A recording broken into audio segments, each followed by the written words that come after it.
CGTN, China Global Television Network.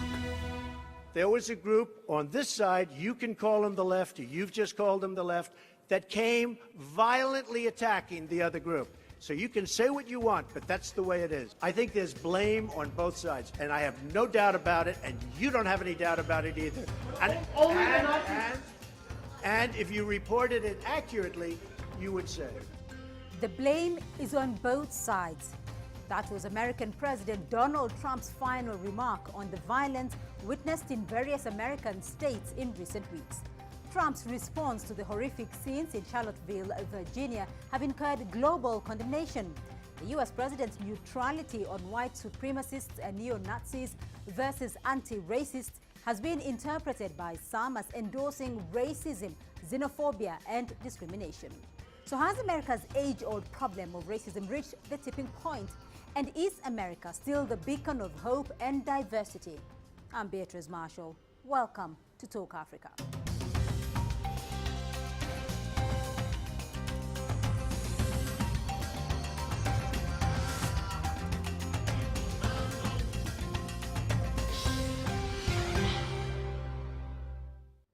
America's nationwide purge of Confederate statues has triggered protests in various parts of the country, most notably in Charlottesville, Virginia, where white supremacist groups defending the statues clashed with counter-protesters. Now, the ensuing deadly violence led to one death and dozens of casualties. And as President Donald Trump's young administration comes under criticism for its response on Charlottesville, there is growing concern over the state of the nation in light of these events. Toby Muse in Washington brings us the details.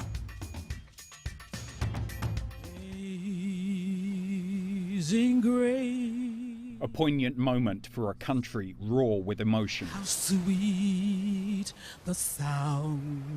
A memorial service was held for Heather Heyer, the 32-year-old woman killed in Charlottesville, Virginia, after a car plowed into a crowd during a clash between white supremacists and counter-protesters. Heather's mother pleaded with the country to fight racist groups. They tried to kill my child to shut her up. Well, guess what? You just magnified her. The weekend violence centered on a statue of Robert E. Lee, a leading figure in the South's rebellion in America's Civil War 150 years ago. Far-right groups descended on Charlottesville to protest a plan to take down the monument. Fearing a repetition of similar confrontations, cities around the U.S. are removing their own Confederate statues. Baltimore took 4 down Tuesday night. There are an estimated 1,500 memorials scattered across the country. Many in the U.S. believe the chaos in Charlottesville was not helped by comments made shortly after by President Trump, who blamed both the white nationalists and the counter-protesters. They came at each other with clubs, and it was vicious, and it was horrible, and it was a horrible thing to watch. But there is another side. There was a group on this side, you can call them the left, or you've just called them the left, that came violently attacking the other group. Trump's remarks exposed the divisions across the country. They also split his own party. Former presidential candidate John McCain tweeted, "There's no moral equivalency between racists and Americans standing up to defy hate and bigotry. The President of the United States should say so." Critics of Trump say his recent outburst is just the latest in a line of racially charged comments, going back to when Trump announced he was running for president in 2015. They're bringing drugs, they're bringing crime, they're rapists, and some, I assume, are good people. In his first month as president, he announced he wanted to ban visitors from mainly Muslim countries. Trump has denounced neo-Nazis, yet the far right say it's emboldened under Trump's presidency. The president's words have revealed profound divisions in the country. Some of his supporters say that instead of unifying America, he is aggravating an already emotional issue. Toby Muse, CGTN, Washington.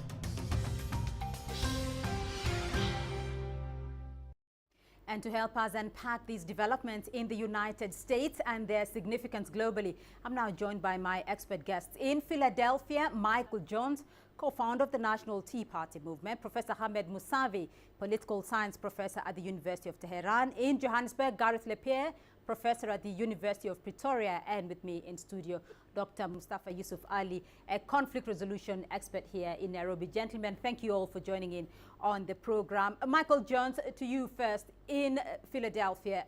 I want to start off with President Donald Trump's response to the incident in Charlottesville, and he did say, "We condemn the strongest possible terms this egregious display of hatred, bigotry, and violence on many sides. I think there is blame on both sides," end quote. So there has been global outrage over that incident, but do you share the view that there are many sides to the issue of racism in the United States? No, I think the president has issued a series of comments on the Charlottesville developments, the most unfortunate of which was, obviously the actual killing of one of the protesters. He's been very consistent in denouncing racism and violence of any sort. This, by the way, predates even the Charlottesville incident, going all the way back to his inaugural and even through the campaign, where he had called for racial unity in the country. And unfortunately, we're in a very politicized moment in the United States where the attachment of the allegation of racism is very understandably delegitimizing and stigmatizing, and I think probably ultimately improperly labeled here, because the initial comments that he made, where he specifically condemned them and called for an end, to bigotry, and then subsequently returned to Washington, issued a very pointed condemnation of it, were unambiguously critical of those actions. So the confusion that exists is only by those who I think want to be confused. Right, Professor Lapierre. Well, I think the Tea Party gentleman is somewhat disingenuous there, because as far as I'm concerned, Donald Trump really represents a visceral strain of racism, right from his campaign, the way he conducted his campaign against immigrants, against Mexicans, against Muslims, and now in the White House, he is exhibiting the same kind of divisive behavior, which really de facto smacks of racism. His comments 2 days after the Charlottesville incident is indicative of that. Why the equivocation? Why didn't he come out and condemn it outright? There are no many sides to this story.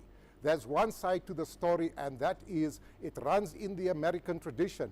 To condemn racism, it is emblazoned in the American Constitution that all men there are equal, but the way that Donald Trump behaves is really smacks of racism. Right.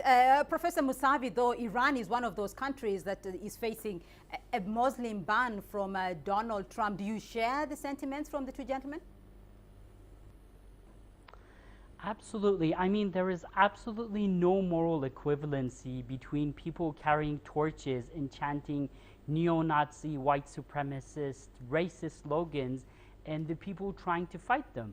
There is no confusion here. There's no many sides. There's the right side and there's the wrong side. And I think even Trump and his team understand this. Nevertheless, I think Donald Trump is trying to appeal to the white nationalist base that was very useful for him during the election campaign. I mean, he made a lot of racist comments in the election campaign, and that actually helped him in the election. So I think even the Trump team understands this, and they're just trying to create confusion. There's only the right side and the wrong side. Right, Dr. Ali. Because the challenge that is confronting the world today are two forms of extremisms. Extremisms, one that is perpetrated by groups like Al-Qaeda, ISIS, Al-Shabaab, Boko Haram, and the other extremism that is perpetrated by groups like those that we've seen marching on American streets, the neo-Nazis, white supremacists carrying swastikas. Swastikas are symbols of hate. And the problem here is that Trump has not come out very clearly to condemn those groups in the United States of America. Michael Jones, the sentiment here is that Donald Trump is not doing much to condemn white supremacism in the United States. Your thoughts? Yeah, unfortunately, I understand the fact that you may be a political opponent of President Trump, you may not support his political or public policy positions, but this was a complete, unambiguous condemnation of this on multiple occasions. The day of the incident, when he said specifically, we condemn in the strongest possible terms this egregious display of hatred, bigotry, and violence. That was not perceived to be enough, and there may have been a point to that. At the time that those first comments were made, there was not a complete understanding of the nature of who was comprising all of those activities in Charlottesville. That subsequently became clear in the next few hours. He then actually returned to Washington, D.C., condemning those groups by name, all right? And so, and then again, as recently as in Phoenix, Arizona, in a speech, came out again condemning them. If you go back to his inauguration, he talked about the fact that, you know, all Americans, regardless of color, bleed the color of red, and that we need to unite, and our country and our policies need to be designed to address those issues. Unfortunately, and I really urge you to pause on this, the position of our border security, of concerns about immigration, which are very understandable and justifiable as it relates to concerns on terrorism and American employment and other very legitimate concerns, are more easily argued against if you're able to turn them into some allegation of racism. These are policy issues. They're not positions related to racism. And the president, it's a real distraction from the policy issues in front of the country to, I think, for the president and those affiliated with them to be continually having to reiterate this all over again. I mean, it's been stated again, and again. Dr. Mustafa. Yeah, Beatrice, what is going on in the United States of America and other places in Europe? You have a resurgence of far-right parties and movements and groups that are coming up, and they are feeding into each other's rhetorics. We didn't think that today, 21st century, we will actually see a return of those symbols of hate, like the swastikas that the neo-Nazis have been parading on the American streets. Now, the problem here is, Beatrice, is that there isn't much political will from some of these leaders who are extremist in nature, including the President of the United States of America, to deal with these issues. And when they don't deal with these issues, when they do not unequivocally condemn racism, this then becomes some kind of a tacit message to the white supremacists that it is okay for them to continue behaving in the manner that they have been behaving. All right, gentlemen, it is quite an interesting debate. We'll continue shortly, and we are going to take a short break now. And when we come back, we'll look more into America's racial relations in a Trump era. To stay with us.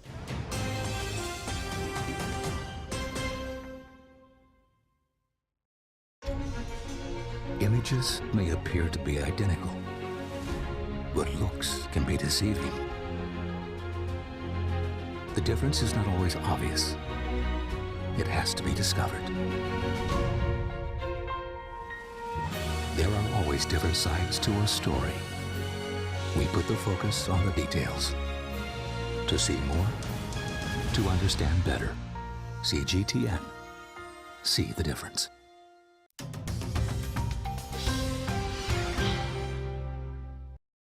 Welcome back to Talk Africa. Now, it's been over 2 decades since the fall of apartheid in South Africa, but even today, the Rainbow Nation still struggles with healing the wounds of a once racially segregated society.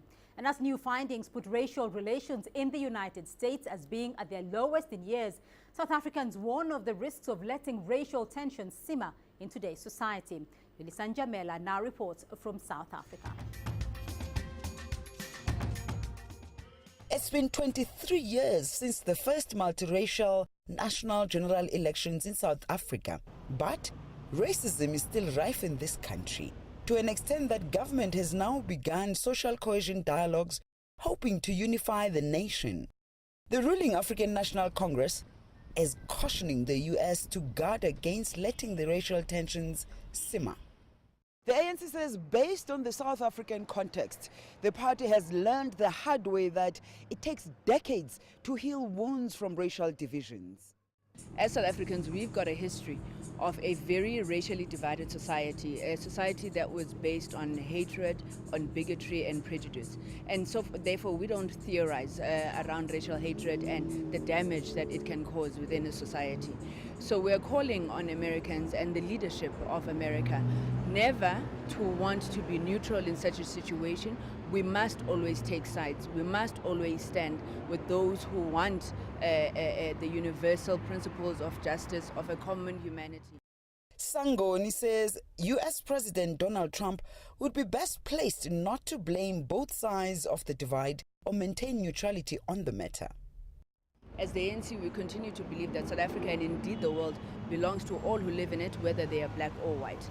So we are hoping that there will be no space in society in general for any of such white supremacy acts as what we've seen in Charleston in the US. A position where you want to maintain neutrality and blame both sides is not assisting the problem. It is not addressing the issue that white supremacy must be defeated wherever it rears its head. And many agree. Honestly, it just makes me really sad because it's a nation that was supposed to be built on bringing people from all over the world. I mean, it says it on the base of the Statue of Liberty to send me you're hungry and you're destitute and all of that. I think that Trump is basically encouraging the situation by not saying that these people are wrong. I just think racism is not correct at all.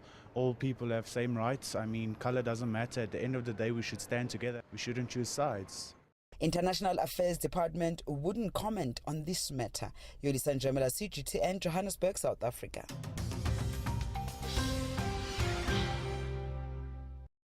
And I'm still joined by my expert guest in Philadelphia, Michael Jones, co-founder of the National Tea Party Movement, Professor Hamed Musavi, political science professor at the University of Tehran. In Johannesburg, Gareth Lepierre, professor at University of Pretoria, and with me in studio, Dr. Mustafa Yusuf Ali, a conflict resolution expert. Dr. Lepierre, South Africa too has had its share of issues with the statue, Cecil Rhodes, Indira Gandhi's as well. Some of those statues were pulled down in South Africa.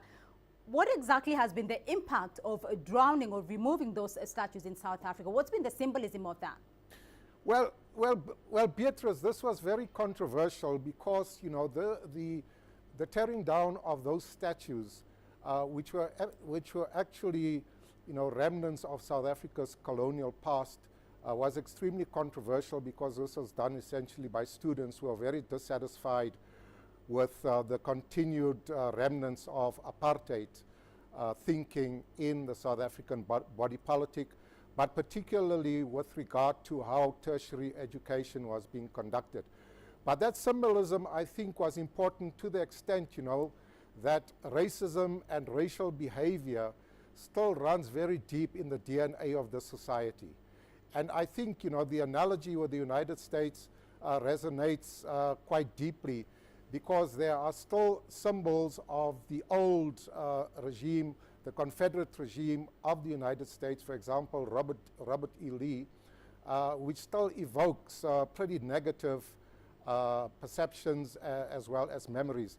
So that symbolism, I think, is problematic in a society such as ours, and I would imagine in the United States, where racial division and racial hatred among particular segments of the society still runs very deep and still resonates quite deeply. All right, Dr. Mustafa, is it more than just a symbol? Because in the Charlottesville incident, though, that was an organized protest against the removal of the Confederate statue of Robert E. Lee. Yeah. Beatrice, it always has to be more than the symbols themselves. But that's where it starts, the symbolism that comes with the racism, hate and death that came, that some of those figures that have been memorialized by those statues actually portend. The challenge is that history was written through the victor's eyes. And some of those people who have been memorialized by those statues are kind of romanticized, even mythologized, as if they did something good. The truth of the matter is that they killed, they enslaved, they were white supremacists. And just having those statues there represents hate, death, enslavement, and white supremacism. Now, it is another debate altogether to decide whether those statues should be removed or continue to stay. But what should be done for sure is to have those statues represent precisely and truly who those people were. Right, Michael Holmes. President Trump has said this is they're trying to take away our culture, our history by removing the Confederate statues. Your thoughts?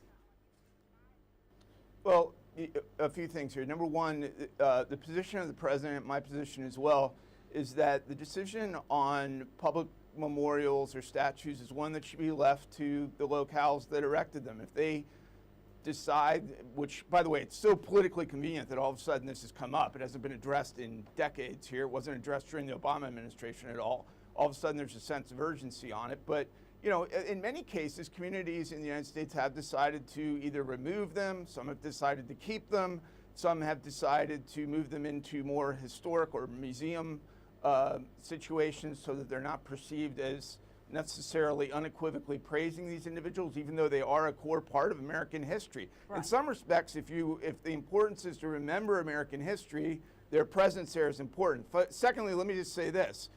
Support or engagement, you know, in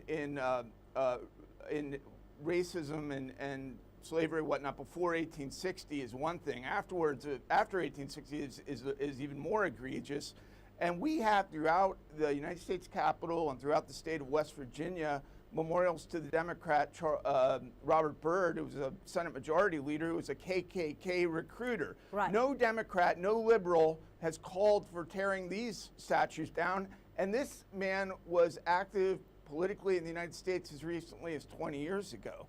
So for me, again, this is an issue of trying to politically seize a narrative and misrepresent the reality in the United States, which is much more complex and much more nuanced than has been presented, unfortunately, by the president's political opponents. All right. Professor Musavi in Tehran, your thoughts? I think the issue of taking down statues is not equivalent to erasing history. If that was the case, then Germany has erased history because they don't have statues of Hitler in their squares. But on the other hand, when you do put up the statue of a person, you're celebrating that person and you're celebrating the ideology of that person. So when you put up a statue of Abraham Lincoln, you're celebrating the ideology of Abraham Lincoln, who wanted to abolish slavery. On the other hand, when you put up statues of General Lee, you're actually celebrating the South's fight for keeping slavery in America. So I think the issue of having statues is a very complex issue, and I think it is actually it makes a lot of sense that the South has been taking down the statues of Confederate leaders in recent years. So I think that's the right move to do. Right, so we've talked here about the symbolism of the statue, but importantly though, America, Dr. Mustafa, America has always been associated as a country of moral good, as a country of responsibility, and many on the African continent have often gone to America in search of a good life, in search of realizing their dreams. In light of what's coming out now from the United States, is America still a beacon of hope for many? Yeah, to many and to a large extent, America still remains as a beacon of hope where there is democracy, there are freedoms that people can enjoy.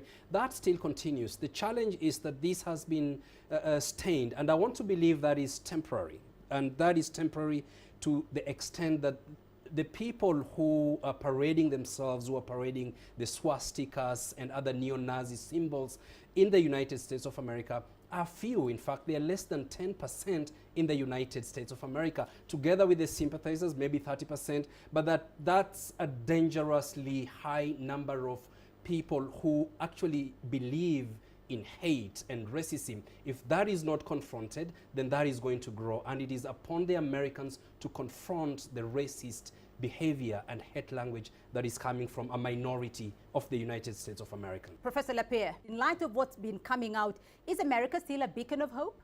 Well, absolutely. You know, it is still, you know, is a metaphor for that shining city on the hill, to which all people try to aspire to, or at least, you know, to enjoy the kind of opportunities, because it is, after all, the opportunity society. The American dream was sort of predicated on bringing people together from all walks of life who are united in the values enshrined in the Constitution. You know, on a personal note, I'm a product of American universities. I spent 9 years of my life there, so I owe a great debt of gratitude, you know, to the kind of values, the kind of education, and the kind of exposure that I received in the United States. But that said, you know, I did detect in the United States, traveling through the Deep South, the sort of Jim Crow experience, which resonated quite strongly with my own experience in South Africa, that there are still huge segments of the American population that have not been integrated into that, you know, into that grand dream of opportunity. If you work hard, you know, that you will reach that shining city on the top of the hill. And I think this is part of the problem of Donald Trump, that he has not used the presidency as a unifying factor as his predecessors have from the time of Abraham Lincoln. The presidency has always been a unifying force, a force for good, and, you know, representative of all that is good in American society and all those values that are embedded in the American Constitution. If anything, Donald Trump is the antithesis of all those good things. Professor Musavi, Iran, as I mentioned earlier, is one of the on the list of President Trump's 6 banned countries here.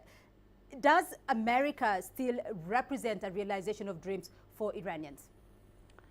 Well, I can actually give you the majority view of both in Iran as well as the larger Middle East. The United States is not seen as a beacon of hope and liberty for some time now. I mean, the United States is seen as a supporter of Israeli occupation and Israeli crimes.